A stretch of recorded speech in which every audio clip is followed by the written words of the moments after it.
My name is Marcus, and for 15 years I thought I had the perfect marriage. Rebecca and I met at a church social in Springfield, Illinois, back when we were both 22. She had this radiant smile and a voice that could make angels weep. I was working at the local bank then, just starting out as a loan officer, dreaming of eventually managing my own branch. Our wedding was everything a young couple could hope for.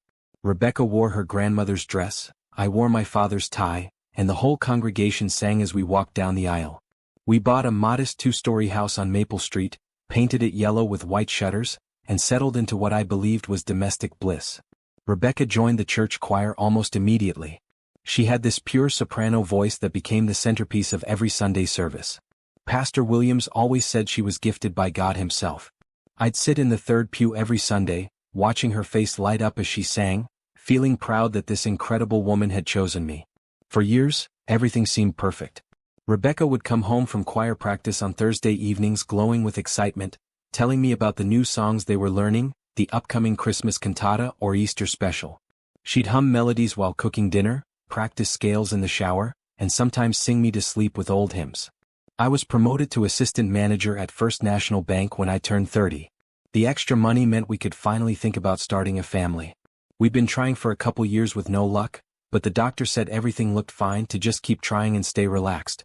Rebecca threw herself even deeper into choir activities, saying music was her way of staying positive. That's when Jacob Patterson joined the choir. Jacob was new to Springfield, having moved from Chicago after what he called a difficult divorce. He was a tenor with a rich, warm voice that complemented Rebecca's soprano beautifully. Pastor Williams paired them for several duets throughout the year. Jacob was handsome in that rugged, artistic way, tall, with graying temples and calloused hands from his work as a contractor. At first, I was genuinely happy that Rebecca had found such a good musical partner. Their voices blended perfectly during Sunday services, and the congregation always erupted in applause after their performances. Rebecca would beam with pride and I'd beam right along with her. Thursday evening choir practices started running later. Rebecca would come home at 10, sometimes 10:30, apologizing and explaining that they'd been working on particularly challenging pieces. She'd be energized, talking rapidly about harmonies and breath control and the upcoming performances. I didn't think much of it. Rebecca had always been passionate about music. The first thing that should have worried me was the phone calls.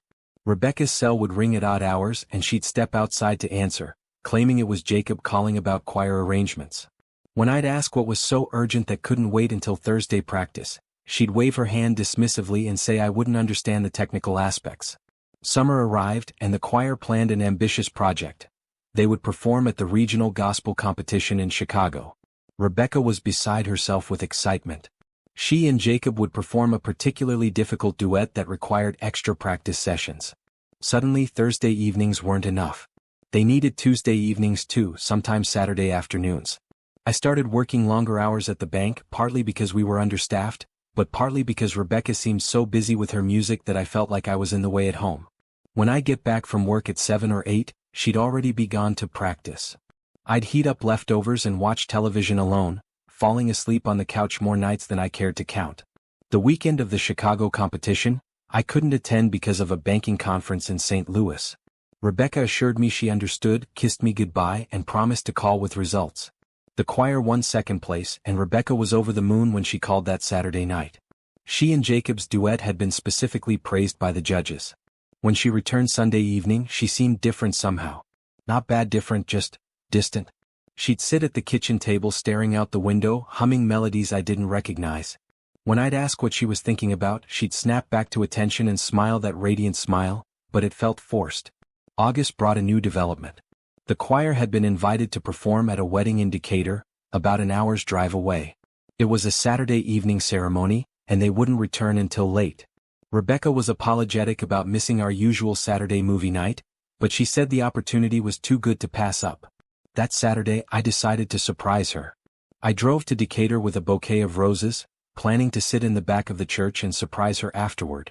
I called the church that morning to confirm the time and location, wanting to make sure I had the right address. Wedding? The secretary sounded confused.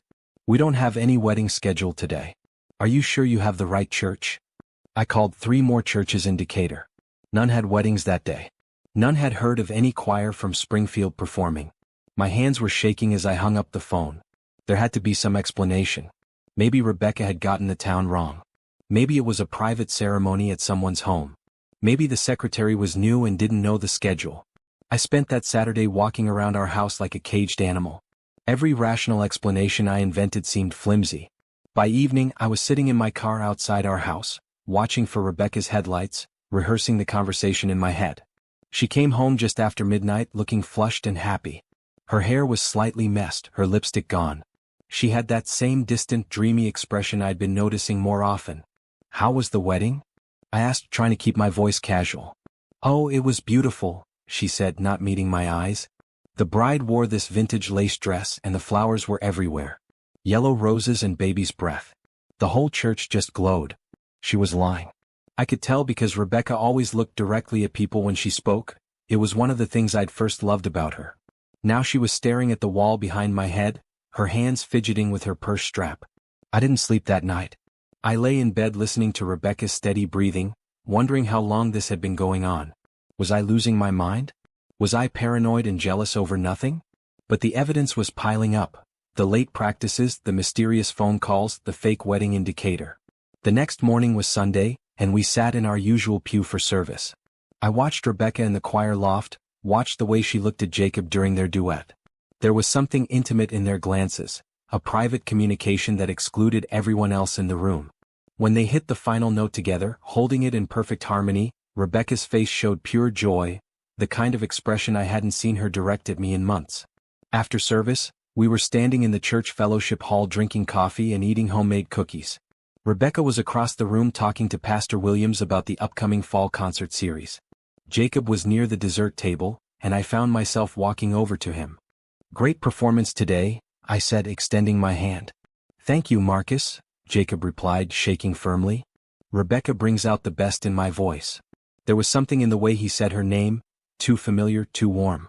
"I hear you two have been putting in a lot of extra practice time," I said, watching his reaction carefully. Jacob's smile faltered just slightly.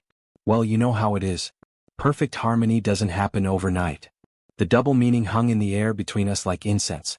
That week I did something I never thought I'd do. I started paying attention to Rebecca's schedule in a way that felt like surveillance. I noted when she left for practice, and when she returned. I listened to her phone conversations from the next room. I even drove by the church on Thursday evening to see if the lights were on in the choir room. The church was dark. I sat in my car in the parking lot, feeling sick to my stomach. If choir practice wasn't at the church, where was it? I drove around Springfield for an hour, looking for Rebecca's car, feeling like the worst kind of husband but unable to stop myself. I found her car parked outside Jacob's apartment complex on the edge of town. The next Thursday I followed the same routine. Same result. Rebecca's car was at Jacob's apartment for 3 hours while I sat in my bank parking lot pretending to work late, and she was supposedly at choir practice. I wanted to confront her immediately, but something held me back. Maybe it was cowardice, maybe it was hope that I was misunderstanding the situation. Maybe they really were practicing music. Maybe Jacob's apartment had better acoustics than the church. Maybe I was the paranoid husband letting jealousy destroy his marriage over nothing. But deep down I knew better. The breaking point came in early September. Rebecca announced that she and Jacob had been selected to perform a special duet for the upcoming Harvest Festival, the church's biggest event of the year. They would need intensive rehearsals leading up to the performance. How intensive? I asked. Well, Pastor Williams suggested we might even want to do a weekend retreat to really focus. Just the two of us, to work on our musical partnership without distractions. She said it so casually, as if she was suggesting we pick up milk on the way home. A weekend retreat. Just you and Jacob. For the music, Marcus. This is really important to me. More important than our marriage? The words came out harsher than I'd intended. Rebecca's eyes widened with what looked like genuine surprise. What does our marriage have to do with choir practice? You tell me, Rebecca. We stared at each other across the kitchen table. I could see her calculating, trying to figure out how much I knew, what I suspected. For just a moment, her mask slipped, and I saw something I'd never seen in my wife's face before: guilt. I don't know what you're implying, she said finally, but her voice was shaky. I'm not implying anything. I'm asking directly. Are you having an affair with Jacob Patterson? The question hung between us like a physical thing. Rebecca's face went through several expressions: surprise, indignation, fear, and finally, something that looked almost like relief. Yes, she said quietly. Yes, I am. I felt like I'd been punched in the stomach. Even though I'd suspected, even though I'd seen the evidence, hearing her say it made it real in a way that nothing else could. How long? I asked. Since the spring. Since the Chicago competition. 4 months. 4 months of lies, fake practices, imaginary weddings in Decatur. 4 months of coming home to my excited wife telling me about her day while she was actually telling me about her time with another man. Why? I asked, though I wasn't sure I wanted to hear the answer. Rebecca was crying now, tears streaming down her cheeks. I didn't plan it, Marcus. I never meant for this to happen. But when Jacob and I sing together, I feel alive. More alive than I've felt in years. He understands music the way I do. He listens when I talk about phrasing and breath control and the way certain notes make me feel. You just nod and smile, but he really hears me. So you decided to have an affair. I decided to feel like myself again. We talked for hours that night. Rebecca told me about feeling lost in our marriage, feeling like she'd become just Marcus's wife instead of Rebecca the person. She talked about our failed attempts to get pregnant, how she'd started to feel broken, like her body was failing at its most basic purpose. She talked about Jacob's divorce, how he understood what it meant to feel trapped in a life that wasn't working. None of it made me feel better. If anything, it made me feel worse because I could understand some of what she was saying. I had gotten comfortable in our marriage, maybe too comfortable. I'd stopped really listening when she talked about music because it wasn't my passion. I'd assumed that as long as we were happy on the surface, everything was fine underneath. But understanding didn't equal forgiveness. What do you want to do now? I asked as dawn was breaking through our kitchen windows. I don't know, Rebecca said. I love you, Marcus. I really do. But I can't give up Jacob. Not yet. Then I guess you've made your choice. I moved into the guest bedroom that day. Rebecca continued going to choir practice on Thursdays, but now she was honest about where she was going. The pretense was over, but somehow that made everything worse. Now I knew exactly when my wife was with her lover, and I had to sit in our house thinking about it. 2 weeks later was the Harvest Festival. Rebecca and Jacob were scheduled to perform their duet during the main service. I knew I couldn't sit in that pew and watch them sing together knowing what I knew. But I also couldn't stay home, it would look strange and people would ask questions. So I made a decision that would change everything.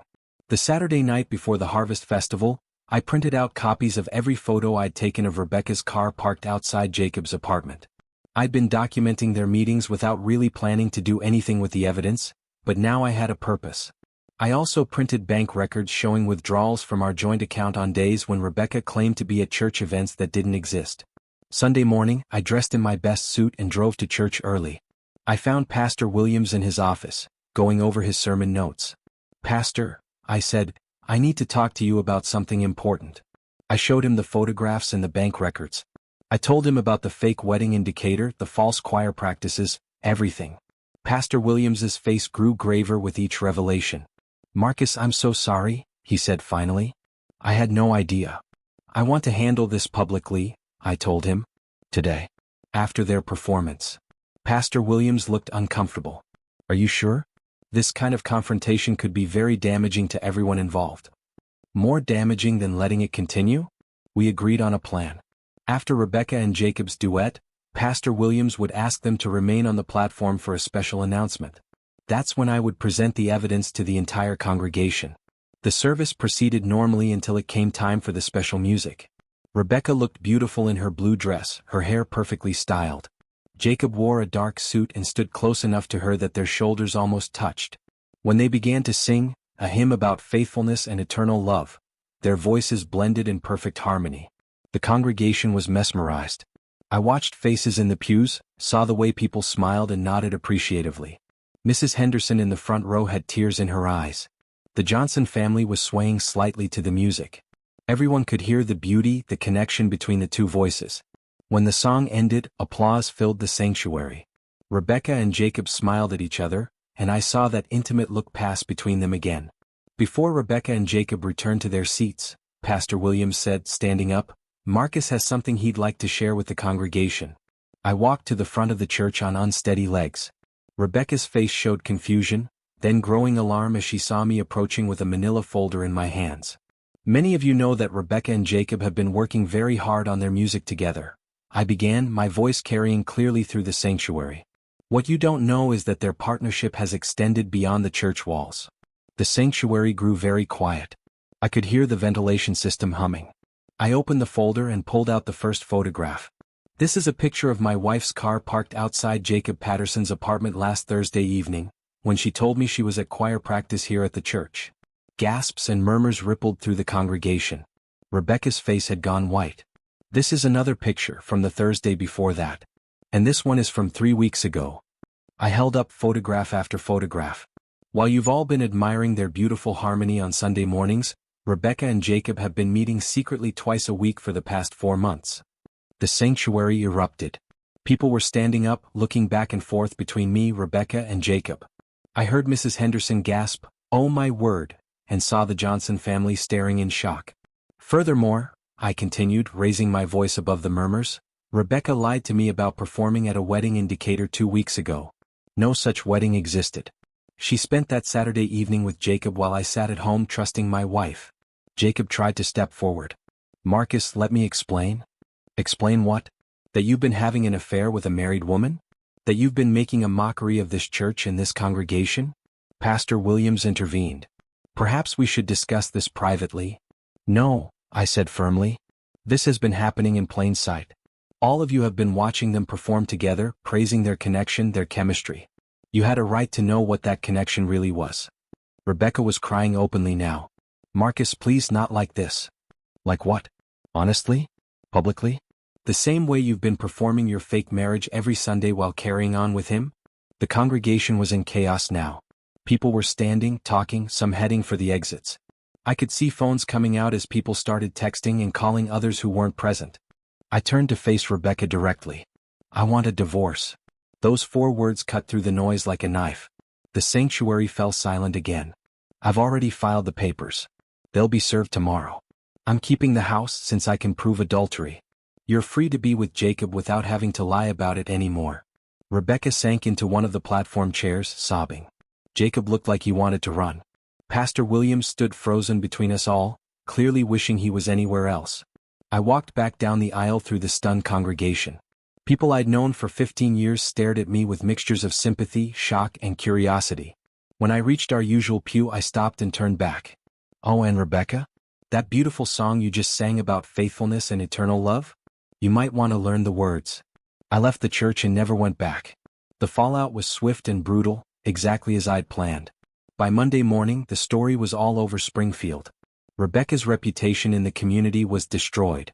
Women she'd known for years crossed the street to avoid her. Her job at the elementary school became uncomfortable as parents whispered in the hallways. Jacob, being newer to the community and already divorced, faced less immediate social consequences, but he found his contracting business drying up as church members and their friends decided to hire other companies. The divorce proceedings moved quickly once adultery was established. Rebecca got very little. Some personal belongings, her car, and a small cash settlement. I kept the house, the joint accounts, and most importantly, the moral high ground. But the victory felt emptier than I'd expected. 6 months later, I was living alone in our yellow house on Maple Street. Rebecca had moved to Chicago, supposedly to live with her sister while she got back on her feet. Jacob had left town entirely. I heard he'd gone back to Chicago as well, though I didn't know if he and Rebecca were still together. The house felt enormous and quiet. I'd gotten a promotion at work. Apparently, my colleagues viewed me as a tragic figure deserving of sympathy and advancement. I was now managing my own branch, the dream I'd had for years finally achieved. But I came home every evening to silence. No humming in the shower, no excited chatter about choir practice, no off-key singing while cooking dinner. I'd gained everything I'd wanted professionally and lost everything that had made home feel like home. Sometimes I wondered if I'd handled it right. Could we have worked through it privately? Could counseling have saved our marriage? But then I'd remember the lies, the fake wedding in Decatur, the way Rebecca had looked at Jacob during their performances, and I'd know that the marriage had been over long before I exposed it publicly. The hardest part wasn't the loneliness or the quiet house. It was the realization that Rebecca had been right about one thing. I hadn't really been listening to her. Not for years. I'd been content with surface-level happiness while she'd been suffocating underneath. But that didn't excuse the affair. It didn't excuse the lies. And it didn't change the fact that when she'd been given the choice between working on our marriage and continuing with Jacob, she'd chosen Jacob. A year later, I sold the yellow house on Maple Street and moved to Indianapolis. I got a job at a larger bank, bought a downtown condo, and started what I suppose you'd call a new life. I dated occasionally but found it hard to trust.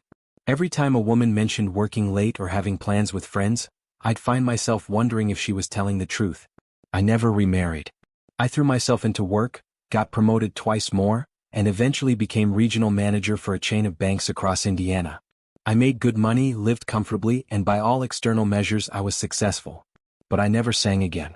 I'd never had a particularly good voice, but I used to enjoy humming along to the radio or singing in the shower. After Rebecca, music felt like a betrayal, a reminder of what I'd lost and how I'd lost it. 5 years after the divorce, I got a wedding invitation in the mail. Rebecca Patterson Collins was marrying someone new, not Jacob, but a man named Richard Collins I'd never heard of. The wedding was in Chicago, at a small church I didn't recognize. She must have found a new community, rebuilt her reputation, started over. I was happy for her, I realized. Not completely happy, there was still some bitterness, some resentment. But mostly I was glad that she'd found a way forward. We'd both paid the price for the choices she'd made, but apparently she'd found redemption. I didn't attend the wedding, but I sent a card. Just a simple congratulations signed with my name. No message, no explanation. I hoped she understood that it represented my final letting go of the anger I'd carried. Looking back now, I understand that there were no real winners in our story. Rebecca lost her community, her reputation, and her marriage. I lost my wife, my faith community, and my ability to trust completely. Jacob lost his business and had to start over somewhere new. The congregation lost their beautiful music and gained a story they'd be talking about for years. Pastor Williams retired earlier than planned, saying the incident had taught him that shepherding souls was more complicated than he'd thought. But maybe that's the way these stories have to end. Maybe when trust is broken that completely, when lies pile up that high, there isn't a path back to happiness for anyone involved. Maybe the best you can hope for is that everyone eventually finds a way to move forward. Sometimes I still wonder what would have happened if I'd handled it differently. If I'd confronted Rebecca privately, demanded counseling, given her an ultimatum away from the public eye. Maybe we could have worked through it. Maybe she would have chosen our marriage over Jacob. But I also know that the public confrontation wasn't really about punishment or humiliation, though it served both purposes. It was about truth. For months I'd been living a lie without knowing it. Our friends, our pastor, our entire community had been unknowingly complicit in Rebecca and Jacob's deception. Everyone deserved to know the truth even if it was ugly. Especially because it was ugly. I'm 52 now, settled into my life in Indianapolis. I have a few close friends, a job I'm good at, and enough money to live comfortably. I volunteer at a literacy program downtown and take long weekend drives through the Indiana countryside. It's not the life I planned when I married Rebecca all those years ago. It's not the yellow house on Maple Street with children's voices echoing through the rooms and a wife who sings while she cooks. But it's honest. It's built on truth instead of lies, on reality instead of performance. And after everything that happened, that feels like enough. Thank you for watching the video to the end. Maybe YouTube will no longer offer you my channel, so subscribe to it by clicking subscribe on the right under the video to receive new interesting stories. Also on the right of the video there is a playlist with other interesting stories that you can listen to, and you can also write in the comments what stories you would like to see on the channel.